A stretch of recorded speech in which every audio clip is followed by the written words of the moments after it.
Reaction and response, ये दोनों शब्द दिखने में एक जैसे हैं, लेकिन उनके मीनिंग बिल्कुल अलग अलग है। रिएक्शन हमें थोड़ा बहुत निगेटिविटी की तरफ लेके जाता है और रेस्पॉन्स हमें पॉजिटिविटी की तरफ लेके आता है। फॉर एग्जाम्पल, कभी कभी हम कहते हैं कि फलाना फलाना मेडिसिन का मुझे रिएक्शन आ गया, मतलब समथिंग बैड हैज हैपेंड और something wrong has happened, right? Then कभी कभी हम ऐसा भी कहते हैं कि मुझे फलाना फलाना प्रॉब्लम था तो मैंने ये दवाई ली और फिर उस दवाई को मेरी बॉडी ने रिस्पॉन्ड किया, मतलब समथिंग गुड हैज हैपेंड। तो अभी रोजमर्रा की जिंदगी में ये कैसे दिखेगा, मैं एक एग्जाम्पल शेयर करता हूं आपसे। मुंबई में एक बहुत ही नामचीन लेखक लोकल ट्रेन में से गुजर रहे थे। फर्स्ट क्लास के कंपार्टमेंट में बैठे हुए थे, वैसे कोई था नहीं कंपार्टमेंट में, तो आराम से आंखें बंद करके बैठ गए। 2-3 स्टेशन क्रॉस करने के बाद एक बंदा उसी कंपार्टमेंट में आ गया, काफी डिस्टर्ब लग रहा था। उसके पीछे उसके 2 बच्चे भी आ गए और फिर ये इनके सामने ही बैठ गए। उसके बच्चे जो है वो उसके साथ कुछ बात करना चाहते थे, लेकिन और ये जो बंदा है वो ऐसे बैठा था कि उसको जैसे सुनाई नहीं दे रहा हो। लेखक ने ये सब देखा और फिर उनसे कहा उसने कि भाई आपके बच्चे कुछ कहना चाहते हैं, जरा देखिए उनकी तरफ, शायद भूख भूख लगी होगी।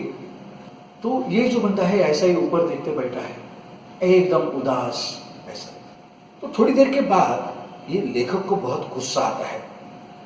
वो सोचते हैं कि भाई ये बच्चे क्या कह रहे हैं, ये भी नहीं सुन रहा है, मैंने उसको एक बार कुछ कहना चाहा, वो भी नहीं सुन रहा है, क्या बात क्या है। फिर वो अपने जगह पर से उठते हैं और उसको लिटरली ऐसा हिला कर बोलते हैं कि अरे भाई आपके बच्चे काफी देर से कुछ कह रहे हैं, मैंने भी आपसे कुछ कहा लेकिन आप सुनते ही नहीं हो, बात क्या है? अगर बच्चों की तरफ देख नहीं सकते हो तो उनको पैदा क्यों किया है? और ये लेखक ने उसको हिलाने के बाद वो बंदा जैसे नींद में से हड़बड़ा कर ऐसा जाग उठता है और फिर उनकी तरफ देखकर कहता है, हाँ साहब, अभी मुझे ही उनकी तरफ देखना पड़ेगा। क्या है साहब, इन बच्चों की माँ कल ही गुजर गई, अभी हम जो आ रहे हैं ना तो उसी का सब क्रियाक्रम वगैरह निपटा कर आ रहे हैं। वो इतनी अच्छी थी साहब, क्या बताऊं आपको, बच्चों की ऐसी देखभाल करती थी वगैरह वगैरह। मतलब ही start saying something good about his wife. लेकिन अब ये होता है कि वो पहला सेंटेंस सुनने के बाद ये लेखक जो है वो अपनी जगह पर जाके, उन्होंने जो ऊपर अपनी बैग रखी होती है वो बैग नीचे निकालते हैं, उसमें कुछ बिस्किट्स के पैकेट्स होते हैं वो बाहर निकालते हैं, वो खोलकर वो बच्चों को 3-3, 4-4 बिस्किट्स देते हैं और फिर उनके सर के ऊपर से, पीठ के ऊपर से हाथ घुमा के बोलते हैं कि बच्चों थोड़ा शांति से बैठना, अभी भूख लगी होगी, थोड़ा खा लेना बेटा। हाँ, अब ये जो मैंने सिचुएशन आपको बताया, इसमें लेखक ने जो पहले बिहेव किया दैट वाज रिएक्शन और बाद में जो बिहेव किया दैट वाज रिस्पांस। इसका मतलब ये है कि सामने जो दिख रहा है उसके ऊपर से अपनी ही कुछ जजमेंट लगाकर बिना सोचे समझे कुछ भी बोल देना, दैट इज रिएक्शन। और सामने की सिचुएशन क्या है, ऐसे सिचुएशन में मैं क्या कर सकता हूं, ये सोचकर बात करना या उसके मुताबिक बिहेव करना इज रिस्पॉन्स। हमारे रोजमर्रा की जिंदगी में अक्सर हम लोग रिएक्ट करते हैं, ना कि रिस्पॉन्ड करते हैं। अगर मुन्ना भाई एमबीबीएस सिनेमा आपने देखा है तो उसमें से एक सिचुएशन मैं आपको यहां दिखाना चाहूंगा और ये मैं 2 पार्ट में दिखाऊंगा। पहला पार्ट जो होगा that will be focusing on what is reaction और दूसरा पार्ट जो मैं दिखाऊंगा that will be focusing on response. आइए देखते हैं। हम इंसान है कि मशीन? कितना टाइम साफ करेगा? मैं मरता रहूंगा, दिन भर झाड़ू मारता रहूंगा, सब यहीं से जाएंगे, दूसरी जगह से नहीं जा सकते। अरे उधर मत चलो, अभी साफ किया है। सॉरी। क्या सॉरी? तुम तो सॉरी बोल के निकल जाएगा, सबका क्रिकेट अपन को सुनना पड़ेगा। सुनेगा? 30 साल से तो सुनता है। काका, नाम क्या है तुम्हारा? क्यों?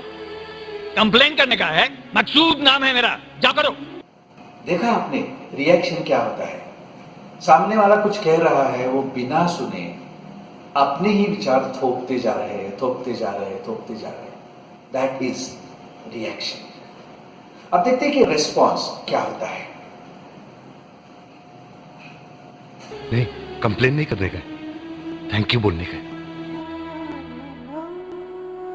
सच्ची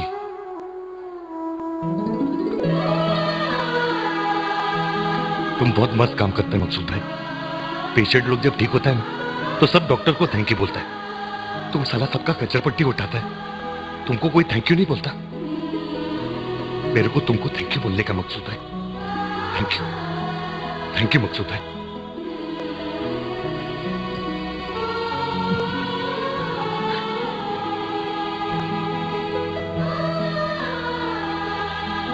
चल बस, वो लायक है क्या? काम करने दे। जा।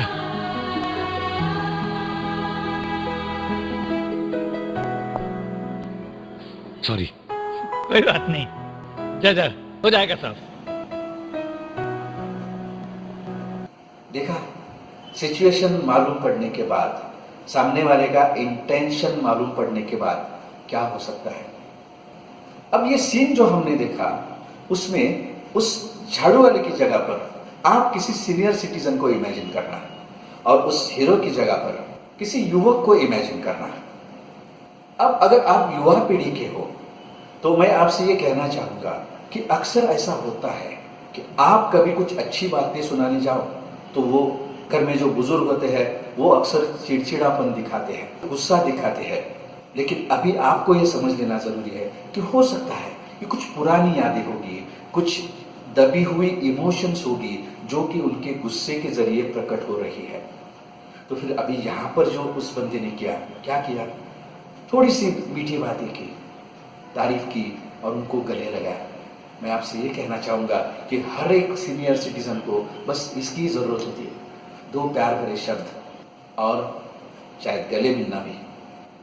अगर आप मिडिल एज के हो, आपके बच्चे भी है और पेरेंट्स भी आपके साथ है, तो मैं आपसे ये कहना चाहूँगा कि हम जब अपने बच्चों की परवरिश करते हैं तब ये भी ध्यान में रखना चाहिए कि parenting is not only looking after our kids, parenting is also looking after our parents, जिन्होंने आपको पाल पोस कर बड़ा किया है और फिर अभी वो बुढ़ापे की तरफ जा रहे हैं। अब उनका नया बचपना शुरू हो रहा है।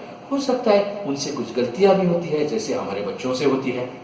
तो थोड़े मैच्योरिटी जो है अपनी वो यहाँ पर दिखानी चाहिए। आप अगर चिड़चिड़ापन दिखाने लगोगे अपने पेरेंट्स के ऊपर तो वो मायूस से हो जाएंगे। तो इसीलिए parenting is also looking after our parents. अगर आप सीनियर सिटीजन हो तो मैं आपसे ये कहना चाहूंगा कि हर कोई युवा पीढ़ी का रिप्रेजेंटेटिव, ओके, या फिर अपने बेटे जो खुद शादीशुदा है उनके भी बेटे हैं, जब कभी भी आपसे कुछ बात करना चाह रहे हैं, बात करने आते हैं, तो जरूरी नहीं है कि वो आपको तकलीफ देने के मकसद से ही आते होंगे। उनकी भी कुछ भावनाएं हैं, उनको भी आपसे कुछ कहना है, तो आप शांति से बैठकर क्या कहना चाहते हैं वो सुन लीजिए। अगर आपको वो बातें हजम नहीं हो रही है फिर भी सुन लीजिए और सब सुन लेने के बाद ऐसा कहने के पीछे उनका मकसद क्या है वो जान लीजिए और फिर आपके विचार प्रकट कीजिए, आपका मत प्रदर्शित कीजिए। तो ये सिचुएशन में से हमें ये सीखना है कि हर पीढ़ी में अगर रिएक्शन वाला पार्ट जो है वो अगर बाजू में हट जाए और हर पीढ़ी में अगर रिस्पॉन्स वाला पार्ट आगे आ जाए तब क्या कुछ नहीं हो पाएगा हमारी फैमिली लाइफ में। हर तरफ खुशियां खुशियां होगी। बस हम लोग वही चाहते हैं कि आप सभी लोग एक साथ रहे, मिलजुल कर रहे और बहुत बहुत खुश रहे। We wish you all the best.